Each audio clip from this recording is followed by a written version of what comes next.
kebanyakan kita ini pada peringkat awalnya, pertengahannya dan kesudahannya. Sebab amal ini gerak diam manusia, sukun harakat manusia itu sama ada harakatul jismi awil qalbi, itu gerak yang masa jisim yang pada zahir itu atau pada hati itu, ada baginya pertengahan bagi amal, ada baginya permulaan bagi amal, ada baginya kesudahan bagi amal. Jadi amal permulaan, pertengahan dan kesudahan. Di mana kita? Apakah masih permulaan lagi walaupun sudah 10 tahun? Apakah masih pertengahan lagi walaupun 20 tahun? Apun sudah sampai wasil.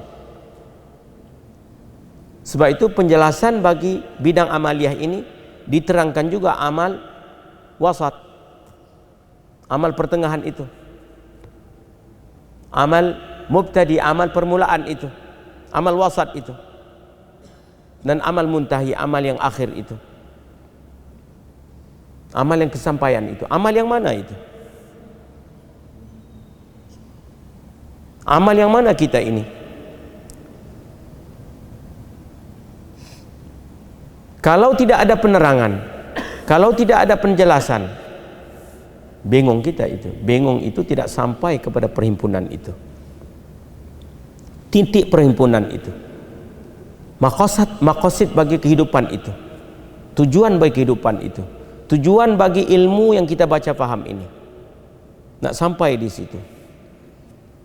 Maka sebab itu dalam Al-Quran pertama dan utama itu, a'udzu billahi minasyaitonir rajim, menimbulkan rangsangan itu. Awas, perhati, jaga, pelihara, kawal. Jadi orang yang berjalan dalam kehidupan ini, orang yang bergerak dalam hidup dan kehidupan ini, orang yang senyap dalam kehidupan ini, mendasarkan sifat yang dia belajar atau kesedaran yang dia baca paham ingat melalui a'udzubillah itu, dia akan terselamat, dia akan terlepas daripada sudut-sudut yang menyebabkan tidak membawa kepada kejayaan, tidak membawa kepada keuntungan, terlepas daripada sudut-sudut itu. Sebab kesedaran yang dicapai melalui a'udzubillahi minasyaitonir rajim itu, walaupun pada satu sudut nampaknya negatif, a'udzubillah minasyaitan, syaitan itu kan musuh yang kemarin kita belajar itu. Diri syaitan itu musuh, sifatnya itu dengki, mengintai, berbisik. Fungsi ataupun tujuan syaitan itu, matlamat syaitan itu nak memalingkan hati kita daripada Allah Jalla Jalaluh. Itu 4 sudut mesti ingat. Musuh, dengki, mengintai, berbisik-bisik. Tujuan nak palingkan hati kita daripada Allah Jalla Jalaluh.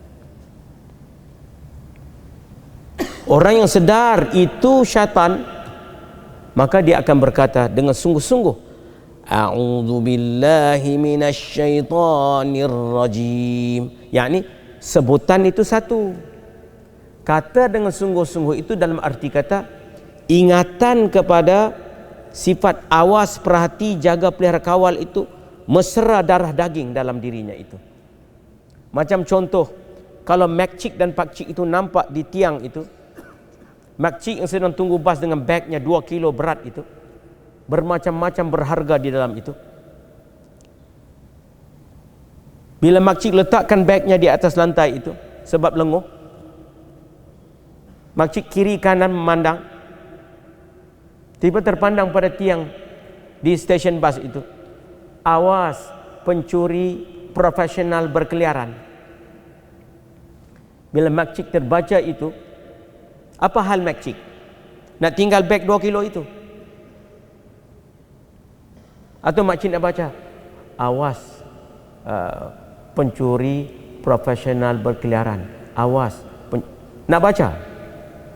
Baca itu sekali saja, a'udzubillahi minasyaitonir rajim, sekali saja. Hal yang makcik terima itu, di mana tangan makcik sekarang? Ambil beg itu tak jauh lagi. Pegang beg itu kuat lagi. Bagaimana hal makcik sekarang? Mengawasi tak? Tiba-tiba nampak satu orang kurus jalan depannya. Mungkin ini orangnya. Sebab sifat awas, perhati, jaga, pelihara, kawal itu sudah naik. Ini hakikatan a'udzubillahi minasyaitonir rajim. Pada sudut itu ada bacaan. Tapi sudut yang penting dan terpenting itu, hal bagi ma'ani itu yang telah menjadi darah daging dalam diri kita itu, sehingga membuahkan sifat itu, perangai berbuat itu. Itu orang yang membaca Al-Quran itu baru a'udzubillahi minasyaitonir rajim. Sebab itu kalau kita dapat hakikat itu, sifat kita sentiasa mengawasi, merhati, berjaga, pelihara, kawal. Sama ada diri kita atau orang yang dekat dengan kita. Kalau orang dekat dengan kita pun dia pun terasa kawalan itu. Sekali kita pandang dia sudah. Apa tuan saya pandang ini? Mungkin ada kesilapan, mungkin ada itu, mungkin ada ini. Ada yang tak kena akan dibetulkan dengan hikmah bijaksana itu. Itu sifat mukmin. Satu sudut bacaan, tapi sudut bacaan yang dalam itu darah daging itu. Macam makcik tadi, takkan makcik nampak tulis di situ, oh penyeluk saku atau pencuri profesional berkeliaran. Makcik nak baca saja, letak beg di situ baca, awas pencuri. Beg makcik boleh selamat. Begitu juga kalau kita ucap a'udzubillahi minasyaitonir rajim. Satu sudut bacaan itu. Tapi apa yang kita faham dengan bacaan itu, at-tafahum itu, yakni memahami akan makna bacaan itu dan menghadirkan maknanya. Menghadirkan maknanya. Macam makcik tadi bila baca saja statement itu, baca khabaran tercatat pada tiang itu, awas pencuri profesional berkeliaran. Bila makcik baca itu, makcik faham maknanya dan makcik menghadirkan maknanya. Dan makcik menghadirkan makna itu berkekalan dalam jiwa hati makcik itu. Sehingga mata makcik kita liar berkeliaran pula. Menyuluh macam spotlight pula, mencari. Nak selamatkan beg makcik itu. Ini bukan beg. Ini nak selamatkan. Sebab matlamat syaitan itu nak memalingkan hati kita daripada Allahu Jalla Jalaluh. Kita tidak mau awas. Kita tidak mau perhati, jaga, pelihara, kawal. Kalau tidak mau, maka kita tidak fahamlah a'udzubillah itu. Ibarat makcik baca itu, oh awas pencuri profesional berkeliaran. Senyum pula. Masih berpeluk tubuh. Itu orang paham atau tidak paham itu? Begitu. Kalau kita baca a'udzubillahi minasyaitonir rajim. Kalau kita baca itu, kalau kita paham. Kalau kita baca paham itu, kita ingat. Dan ingat itu berkekalan sehingga naik halnya. Hal itu mempengaruhi amal kita, perbuatan itu. Menjadikan kita tertegak sifat yang di dalam itu. Awas, perhati, jaga, pelihara dan kawal. Maka lantas kita akan terkawal. Itu sudut a'udzubillahi minasyaitonir rajim. Kalau betul-betul kita baca itu, kalau betul-betul kita hadirkan maknanya itu dengan kekal itu, kesedaran kita itu sudah naik pada satu tahap yang berlainan, yang berbeza, nak dibandingkan dengan tahap mereka-mereka yang tidak memahami akan hakikat a'udzubillahi minasyaitonir rajim. Maka paham itu menyebabkan kita terhimpun, terpusat. Ini berhimpun segala yang dicita-cita, yang kita nak selamat itu. Ini sifat hadir hati yang mana syaitan nak curi itu. Syaitan itu musuh yang nyata. Sifatnya itu dengki, mengintai, berbisik-bisik. Tujuannya itu nak palingkan hati kita daripada Allah. Apabila hati kita terpaling daripada Allah, maka bercerailah sifat paling itu. Bercerailah sifat. Tumpu itu bercerai dengan kita, tidak berhimpun lagi. Nak selamatkan supaya terhimpun sifat itu dalam diri kita. Itu sudut a'udzu billahi minasyaitonir rajim. A'udzu billahi minasyaitonir rajim. Sebab itu syaitan dan nafs, diri yang rendah itu, satu sudut itu negatif, tapi sudut yang besar dan terbesar itu positif.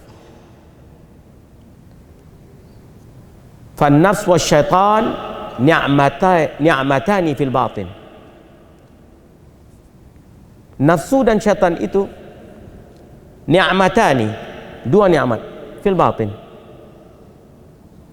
Baca dengan ain ya, ni'mah, bukan nikmatani, qaf. Nikmat aja dibalak lah itu. Ya. Kenapa ni'matani? Karena dengan sebab keduanya itulah jadi kita qarib ilallah. Kita kukuh, dapat sifat awas, perhati, jaga, pelihara, kawal itu. Laksana macam si kecil bermain di tepi pagar itu. Bila si kecil nampak orang yang tidak dikenali datang, sebelum orang tidak dikenali itu datang, si ibu ni menjerit panggil, datang sini si kecil, datang, balik. Si kecil pandang saja ibunya, tak lari pada ibu itu, malah seronok bermain tepi pagar itu. Tiba-tiba datang satu orang yang tidak dikenali, sergam depan itu, berdiri tersergam di depan itu. Si kecil nampak saja orang dia tak kenal. Apa si kecil buat? Lari bergegas-gegas si kecil itu menuju pada ibunya. Begitulah syaitan dan nafs itu. Sebab musabab bagi lari yufirru ilallah, hamba itu kepada Allah. Sebab itu ni'matani. Sebab itu dia merupakan nikmat pada batin. Sebab dengan sebab kedua inilah dapat diguriskan perjalanan menuju Tuhan itu. Kalau tidak ada nafsu dan syaitan, tidak dapat diguriskan perjalanan menuju Allah. Tak dapat. Nak garis bagaimana? Tidak ada godaan, tidak ada apa. Tidak ada medan untuk kuda itu berlarilah. Tapi dengan adanya nafs dan syaitan itu, maka dapat digariskan. Oh, ini di sini, itu di situ. Cubaan dan dugaan itu. Fi taqallubil ahwal ma'rifatu jawahir rijal. Pada perubahan hal itu, hal ini dapatlah digariskan, dapatlah ditentukan perjalanan menuju kepada Allah Jalla Jalaluh. Inilah dikatakan hikmah. Hikmah Yasin wal Qur'anil Hakim. Ilmu itu hikmah, penciptaan itu hikmah, kejadian itu hikmah. Mengetahuilah oleh mereka yang mengetahui, tidak tahulah oleh mereka yang tidak tahu. Sebab itu bahagian perhimpunan, bahagian penceraian sangat-sangat dihubung kait dengan ilmu. Ilmu penerangan itu. Dan ilmu penerangan itu dihubung kait dengan syahrul Ramadan, bulan Ramadan itu. Sebab bulan itulah diturunkan Al-Quran. Sebab itu bulan ini bulan terang jelas nyata. Bulan yang mana bersih tidak bercampur itu kejadiannya. Bulan yang mana kesatuan dan keselarasan itu pencapaiannya. Inilah bulannya. Melalui sebab musabab kita berpuasa itu. Maka kalau penerangan itu sudah terang jelas nyata, dan kalau kita paham penerangan itu, dan kalau kita ingat himpunan penerangan itu, pasti sekarang ini hal masing-masing sudah ada satu hal gilang gemilang di dalam itu bangkitan. Tapi kalau tidak ada hal itu, kita masih tidur lagi lah.